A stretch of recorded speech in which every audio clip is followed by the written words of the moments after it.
did research. Mm. Women put themselves at number 7 out of 10 on the priority list, and it's even below the dog. If your behaviours don't change, Yep. which you're not really taught better exercise and diet behaviours, Yep.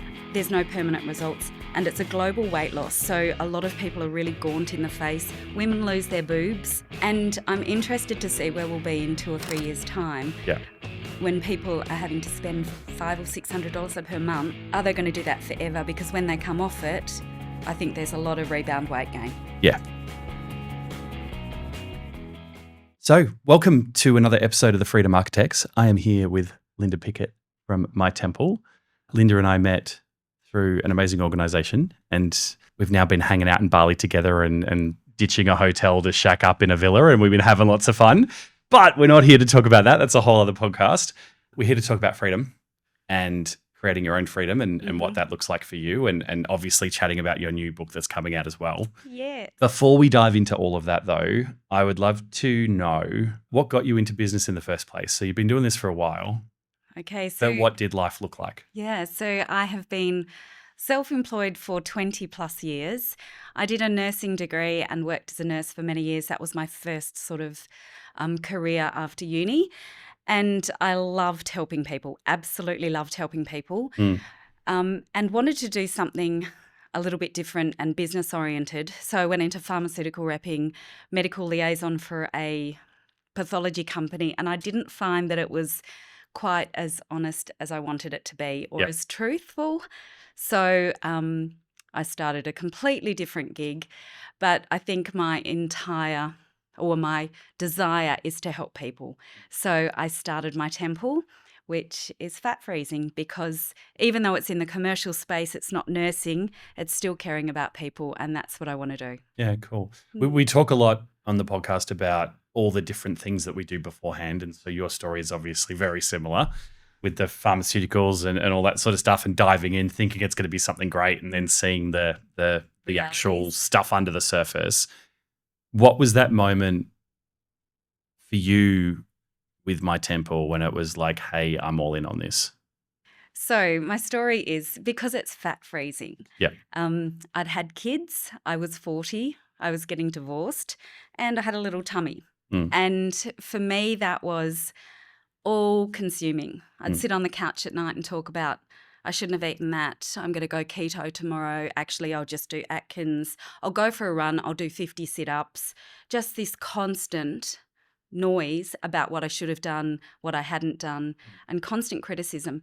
And so I looked for options that was available, but having worked in operating theatres and having 2 kids, the risk of surgery was too much. So I thought, what's out there that could give me the results that I want, but it's less invasive. So fortunately, fat freezing was around. I was quite dubious about it to start with, because I just thought it was another marketing guff of the beauty industry, but it actually works. So I had treatment, got rid of my belly, and just went, that's what every one of the women here at the school gate is after. Something that just gets rid of that pocket on your tummy, but you don't have to spend thousands and thousands of dollars, and you also don't risk your life, unfortunately, with a general anaesthetic in surgery.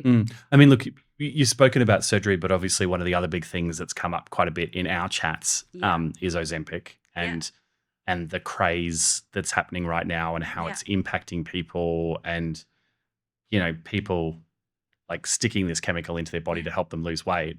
Obviously, there's an understanding because of self-image and that sort of stuff, how important weight loss is to support people to be the best person they feel they want to be on the inside and out and love themselves in their way. How do you feel about the Ozempic craze and what's going on? Look, I think it's horses for courses. If it works for you, do it. Yep. The only concern that I have is, unfortunately, that if your behaviours don't change, which you're not really taught better exercise and diet behaviours, there's no permanent results, and it's a global weight loss. So a lot of people are really gaunt in the face. Women lose their boobs. Yeah. So whereas with our treatment, if we just focus on the tummy, you get to keep your boobs. So targeted. Targeted. Yeah. But I do support the GLP ones, because if that's what works for somebody, that is absolutely fantastic. Yeah. I'm not Definitely. against it at all. No, and I mean, look, I'm the same. Like, and I think it was one of the downsides of the craze, aside from all the health risks and all that sort of stuff, that when Ozempic first came out as a weight loss solution, like I was working with someone who, for health reasons, had to take Ozempic, Okay. morbid obesity, and all that sort of stuff, and was recommended by a GP and couldn't take it because it had become the next beauty craze. So because it wasn't available. Yeah. because everybody wanted it. So interesting. And look, I agree with you.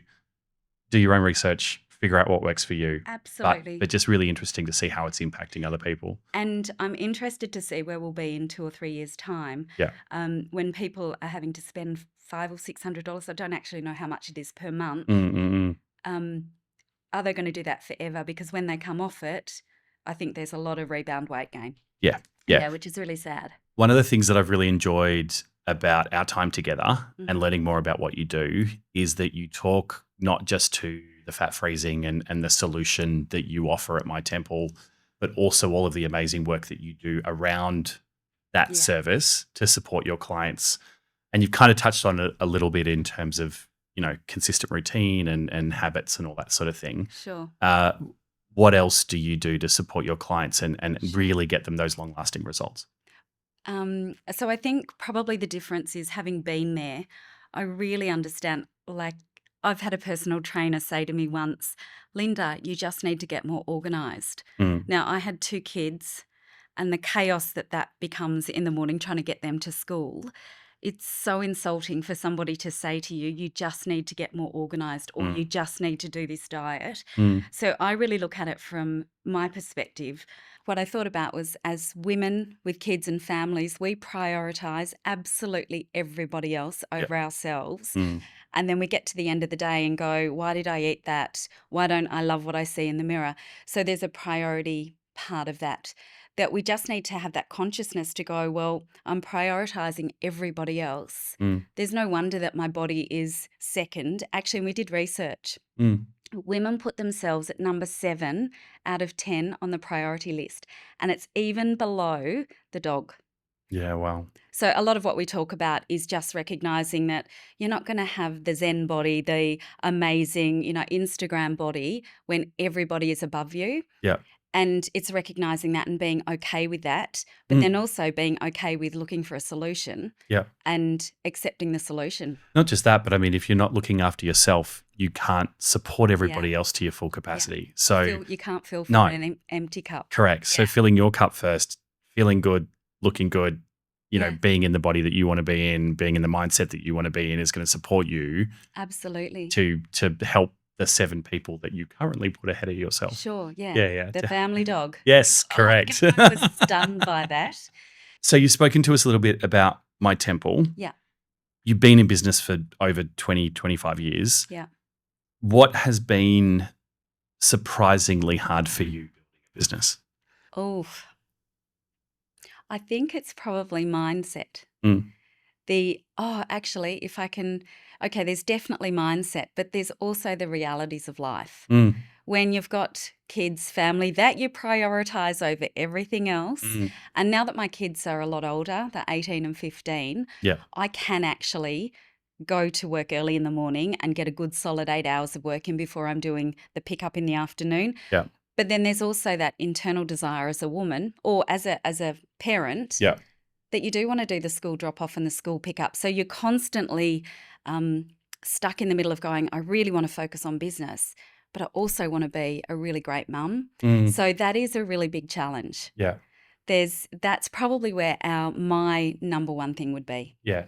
It's a challenge, but I think at the same time, the great thing about being an entrepreneur is that you can in some way create that for yourself if you focus on it. Oh, absolutely. Yeah. And look, I love what I do as well. Yeah. So if it means that I'm only getting 6 hours of work done between drop off and pick up, and I'm still dropping them off at 15 and 18's just finished school, but still the 15-year-old dropping off and picking up, I can work on the weekends. I can work when I'm in places like this. So I do have that freedom to work when it suits my schedule, which is a massive benefit. Yeah. So even though it's hard, even though it's a juggle, Yeah. You've got the opportunity to make that happen. The juggle and the jiggle is real. The juggle and the jiggle. You love it. What's been easier than expected? I think for me, because I was in the position like most of our clients, understanding their headspace. And when I say things like I would sit on the couch at 9:00 at night and go, I shouldn't have eaten and I should have done this. That resonates with them because I think we've all got this constant chatter and criticism of ourselves, of what we haven't done and what we should have done better. So I think that resonance has been really easy. Interesting. It's, Do you have the chatter? Always. Yeah. Always. Yeah. I've got my own wobbly bits. I'm coming for an appointment, I think, at some point. We've already talked about this. So with that in mind, freedom is obviously a very different word for a lot of people. What does freedom look like for you as a successful business owner, as a mum? You've spoken a lot about family, which is also, obviously very important to you. What is freedom for you? Deep question. I think freedom is doing what I love. That makes work not hard. It allows me to do my work, to run my businesses and focus on the things that I like in there, but also be that mum that I want to be as well. So it's the combination of both. And why does that matter to you so much now? Well, I suppose leading by example for my kids. Yeah. They have both really already decided on their careers, which is amazing. Yeah. I was very nervous about that for a long time. So I think leading by example, my kids will probably not ever have the employee mentality. Yep. They've will learned know from the best, right? Yeah, they'll know how hard it is to run your own business. Yeah. But I don't think they'll be too afraid of it because it does give you that freedom. I think it's just the possibility that's there. Like if listening to you, I'm reflecting back on my first experience of entrepreneurship. Yeah. And it was actually watching my dad do what he did. So my dad was an electronic engineer. He had his own office with X amount of employees in Melbourne, but ended up building an office in our backyard so we could operate the office from home and have his small team come back and forth, right? Yeah. And so I think it's really interesting that you do talk about inspiring your kids and being that example for your kids, and you're probably doing that more than you realize because you're instilling those values and those beliefs, supporting them to take those next steps, which is pretty cool. And one of the things, having met you with B1G1, I'm hoping that I'm also instilling that giving back. Yeah. It's a little tricky for my boys to, I think outside of where they are right now and thinking about making an impact and a positive impact in the world. Yep. But I think eventually there will be a philanthropic part of them where they will start giving. We spoke a little bit earlier this week about the sort of 5-step system that you've created. Yeah. And very excited that you're using this system to write a book, which is awesome, which we'll get to in a second. But tell us more about this 5-step process that you Sure. So we touched on it briefly, just about the priority or the lack of priority that we give ourselves, particularly as mums. The second step is empathy. Now, I don't ever look at my girlfriend and go, oh my God, she looks awful in that. I look at my girlfriend and go, God, she's got a lot going on. Yeah. She's so busy. How does she manage it all? And I'm so empathetic to her. But I look at myself and go, why didn't you go to the gym? Why didn't you eat better? So empathy. Then the next step is acceptance. Accepting that if we want a nice car, a nice house, a career, a holiday, we want to have the kids in nice clothes, that you're putting all of these other priorities and requirements in your life that is going to take away from you having an hour to meditate in the morning to sort of settle your nervous system so you're not running on cortisol, which impacts your eating and your drinking and your weight. So accepting that if this is our current reality, that's going to be your reality and that's going to have an impact on what you see in the mirror. So the next one is choice and the opportunity to change it. So you can change it with the GLP-1s, you can change it with fat freezing, you can change it with whatever you decide to do and work out what works for you. And then the final step is explore. So that's exactly that. You explore what works for you, because I'm not only promoting one particular type of treatment, because maybe fat freezing isn't the outcome for some people. Maybe they're needing gastric sleeve surgery because of the size of their body. Yep. And that's fantastic. If that's what they do and that works, that's brilliant. I love the last two components of that, so choice and explore, Yeah. because I think in the industry of weight loss, Yeah. there is so much judgment Yeah. and so much, like false belief and lack of research and people just throwing out opinions left, right, and center because of what they believe to be true, Yeah. without actually doing the research themselves. And I think that not only creates a sense of fear in people that do genuinely want to look at different options, but Yeah. it can also create a huge lack of awareness because people aren't willing to go down paths that they're being criticized for. And it's such a massive thing, because I think I love this whole love your body movement. And I think that is absolutely fantastic. If you live and breathe it 8 hours a day for your work, fantastic. Yeah. It's a lot easier to be committed to that. But when you're living in a world where loving your body is second and you're just getting this constant barrage of perfect bodies and the way it should look, to me, you're living in this world that's really mismatched. But I think it's the other thing is it's not about having the perfect body. Nope. It's about being comfortable in your own skin. The perfect body for you. Correct. And that's absolutely what we promote. Yeah. And if you love all your wobbly bits, Yeah. I've got lots of wobbly bits. Yeah. Then You might tidy them up. Then that's fine. But if I want to tidy them up because it makes me feel better, Yeah. that needs to be my choice. The one thing that I also really recognized when I was writing the book was that criticism from you should just exercise more, you should just, all of that constant criticism of women that look for alternative solutions. And I thought, isn't that interesting? Even with the love your body movement, if you have dyed your hair, if you have plucked your eyebrows, if you have shaved under your arms, you are conforming to the current day standards of beauty. Yeah. So what is the difference if somebody gets fat freezing to wearing the latest fashion? Yeah. And so for the person that says you shouldn't do it because you're cheating or it's not natural, you need to do the hard work. Yeah. Well, if you're wearing something that's on trend, you're also complying to current body standards. Because it makes you feel good. Yeah. Yeah. And I also think about it. We go to an accountant for our bookkeeping and our accounting help. We've got lawyers, we've got specialists, everybody that help us in all these areas of our lives. So why not have something to help you with your body? Yeah. We buy certain houses that we like because of the type of house. We want to show off our environments. We want to have the great garden or whatever it is you're passionate about. So why not? Yeah. Do that for yourself. Be passionate about your body. Yeah, interesting. You might get some more passion. So, book is coming. Yes. It's been we were talking marketing strategy and all that fun stuff yesterday. Why a book?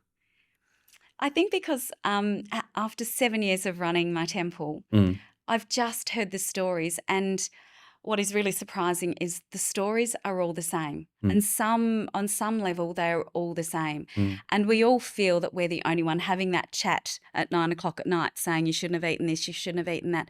So putting it out there so that everybody doesn't feel alone. Yeah. I think that's really important. And also, I've got a nursing background and I've counted calories since the 1980s. And I think it was actually the Ethiopian famine where I did the 40-hour famine. I think I cheated. I couldn't even go 40 hours. Yeah.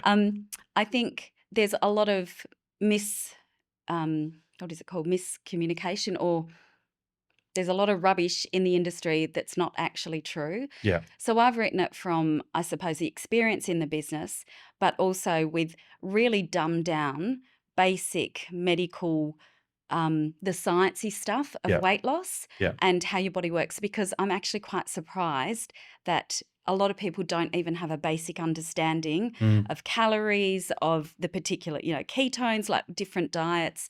So I was actually surprised that people don't have that overall awareness, and that would be incredibly confusing because every day there's a different ad say, do this, do this, do this. Whereas I've sort of dumbed it down, made it really basic. Yeah. And hopefully that helps. Yeah. And I mean, from a marketing perspective, I think as a marketer, I get this, but not everybody does. Yeah. Is that online, they're telling you what they need to tell you to buy the product. Yes. So looking at all those shiny new things, to, and being, drawn into, not to say that those products aren't going to potentially help you, Yeah. but to be exposed to all of that marketing and advertising and be pulled into it when you can find a simple strategy with the right person to help you move forward. Yeah. It's a really interesting idea to explore. What you mentioned earlier on around, you hear all the stories and you hear all the things people tell themselves. Yeah. For those listening that are wondering if they are that person that you talk to, what do you hear? Oh my goodness. Constant criticism. Absolutely, the constant criticism. And that's because the so-called experts are saying to us, all you need to do is get organised, or all you need to do is eat this protein bar that I'm going to sell you, or all you need to do. So you've got 150 people telling you all you need to do is 150 different things. So there's massive confusion. And then there's that criticism because you go, well, I tried that and it didn't work, so it must be me. Mm-hmm. But the reality is that one thing is not going to be the thing that makes it work. Yeah. It's been great to chat. Thank you so much. Thank you for having me. For those that do want to keep an eye out for your book. Yes. And we will chuck it up on the screen to show them the amazing pink cover that you showed me today. What's the book called? When can we look out for it? What's the plan? So it's called Why Can't I Lose Weight? Nice and simple. Yeah. Really, because that is the question that women, like, why can't they told me all I had to do was this, or they told me it was that. So that one question, why can't I lose weight? So I sort of touch on the genetic component, your hormones, ins and outs of food and exercise, but really basic information. But the tagline is not the title is Why Can't I Lose Weight? But the tagline is, it's not your fault because of that criticism. So hopefully it provides that value. Beautiful. Awesome. Stay tuned to find out where that is, and when it is released, Thanks. We'll make sure we drop a link somewhere so people can grab it easily. Here at Freedom Architects, there's a question that we always like to ask to wrap up the conversation. If there was one piece of advice or one learning that you could give yourself when you were starting out in your entrepreneurial journey that you now know, what would that be? Is it going to be too cliched if I said get a coach? But seriously, get a coach. I did a business course 7 years ago, and that coaching for my business, so I had my other business for 20 years, but I would have had absolutely no idea about this business if I hadn't had a structure and accountability and direction, because business these days is really hard. And again, you've got all the experts saying all you need to do is. Correct. It's exactly the same thing in that industry, right? It's like, hey, go online, or I'll book you 30 appointments in your calendar or whatever it is. Yeah. But you need someone that can not just give you the solutions, but guide you and mentor you to work out how to do it yourself. Yeah. And standing over in the back and listening to you talk, I actually got a couple of hours of free coaching in there. Like the stuff that you've talked about is on point, it's on brand, it's exactly what I learnt 7 years ago, but it's so nice to hear it again as a good refresher. But having it all in one place is really, really good. Just focus on that one person and follow the steps, because if you left to do it on your own, you'll be, I don't know, lost out there and listening to 150 different experts. Yeah. Thank you. Great to have you on, Linda. You're welcome, and thank you for having me. No worries. And as Linda has so kindly mentioned, I didn't set that up at all. If you are ready to take that next step in your business, wherever you are at, whether you want to quit corporate and start your own thing, or whether you are ready to get out of your comfort zone and get out of your own way and seriously scale what you're already working on, be sure to check out the options below so that you can take that next step.